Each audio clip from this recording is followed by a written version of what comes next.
What's going on, everybody? It's your boy Treasure back at it again with another video. Now today I'll be discussing THT, Taylor Horn Tucker, and why his decline in stats this year wasn't all his fault. Now Taylor Horn Tucker is a 6'4" shooting guard who can play the point. Was drafted in the second round by the Los Angeles Lakers, right? This was supposed to be the year he takes up. He's supposed to be in the Maxey, Poole, around those young players in the ability, right? No, he was dealt a really bad hand this year. With all the roster turnover we had, we went from winning the championship, then he got to play and he looked really good. Then to this year, what he was just looked out of place at times. Like most of the times on the quiz, just looked out of place, and I feel him. You get another ball handler than Russell Westbrook. We're already ball handlers. LeBron, and they brought back Rondo at the beginning of the year. And then Kendrick Nunn, who didn't play. It was all over the place. Then you couldn't play THT and Russ together because they both couldn't shoot. And they both, well, at least THT tries to defend.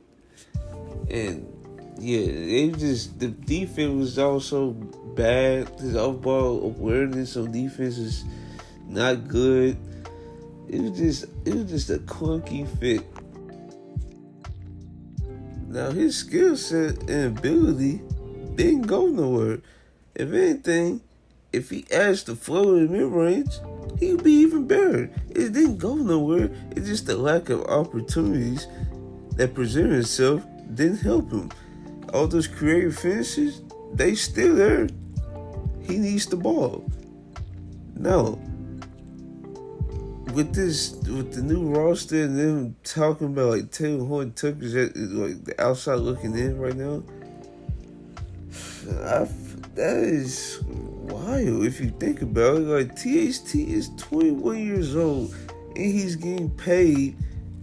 Like I don't understand why folks are so down on him. Like as a shooting guard, like the shooting guards we have on our roster right now, like on top of my head, Lonnie Walker, Austin Reeves, and THT, like those are the only shooting guards I can see getting playing time. Now small forward, for the wing position, yeah, I can understand why that is, but like come on, man, like no. And this no disrespect to Stanley Johnson, Wayne Gabriel. There's no disrespect to those guys or freaking Troy Brown Jr. I also like him. That's probably gonna be a different video, but I also like him a lot. But THT, he needs playing time.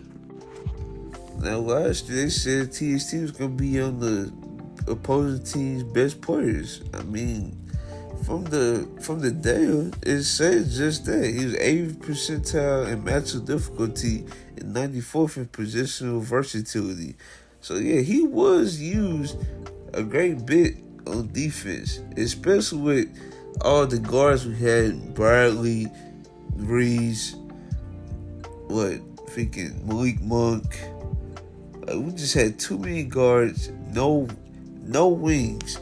They just let THT just go out there with just no help. And if he get beat, it's over with. Like our big man was old and slow, and sometimes Stanley Johnson or LeBron was back there like that. That's not providing no resistance.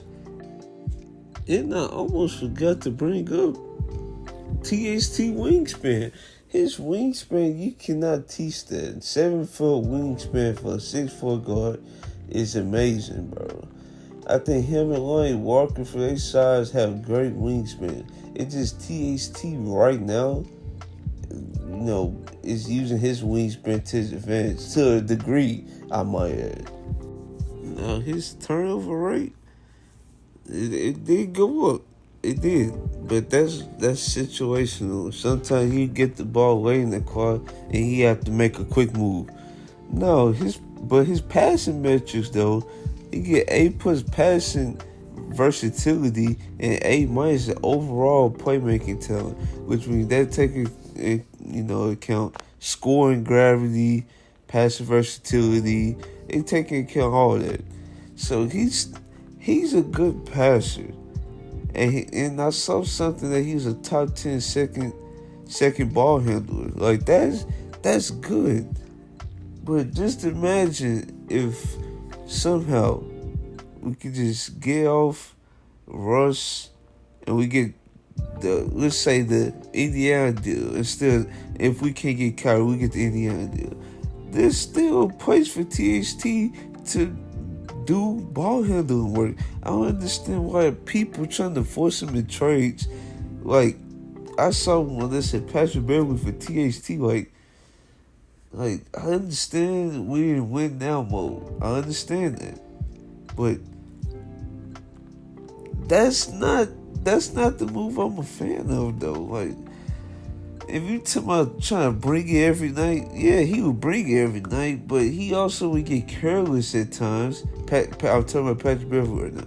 He get careless at times, then he overly aggressive, then he gets 6 fouls, he have to get, like, we don't need that. Like, if we can get him for like a cheaper cost, like, or if they try to buy him out, yeah, I'm on board. Then if they try to buy him out, of course.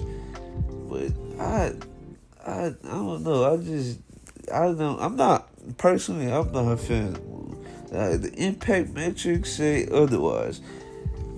But it's just hard for me to give up on a 21-year-old, and then we don't even know if we gonna have our pick for Brian, so Brian can stay. Like, it's just so much. I'm just a fan of keeping young players, right?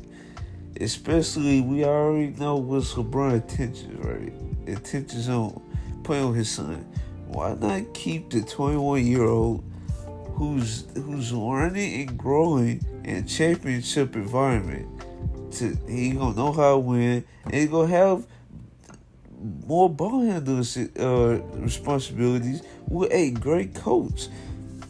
Like, and the way this offense is structured, the way it sounds, it's gonna be free of opportunity for THT to get in the lanes and do his little creative finishes. Like, I don't know if I agree with, Laker Nation trying to part ways with him too soon. And yes, you can talk about his shooting, but from his free throw metrics, it say he's an 8. Well, for just raw numbers, he's an 8% free throw shooter. So there's room for him to be a shooter.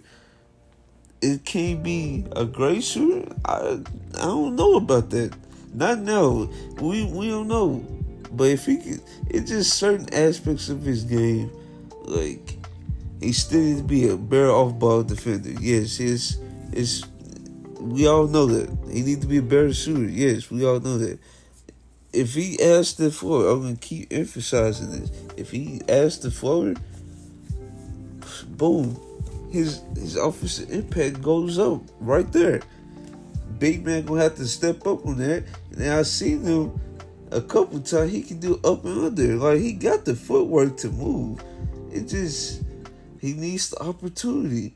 Now, if Darvin Ham don't give him that opportunity, it probably is best to ship him out or let him play in the G League. But where's the point of paying somebody, $10 million for him to play in the G League?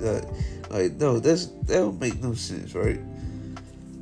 And I certainly don't want to be the fan that be like, dang, look at THT, man, starving on another team, and when he could have been working this entire time. Like, no, I don't want to do that. I don't want to do that no more. Alright? I just don't.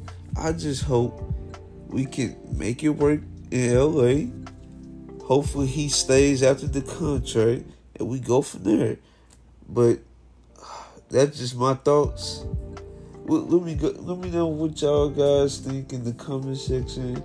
Like, share, subscribe. And this is Trey, and I'm out.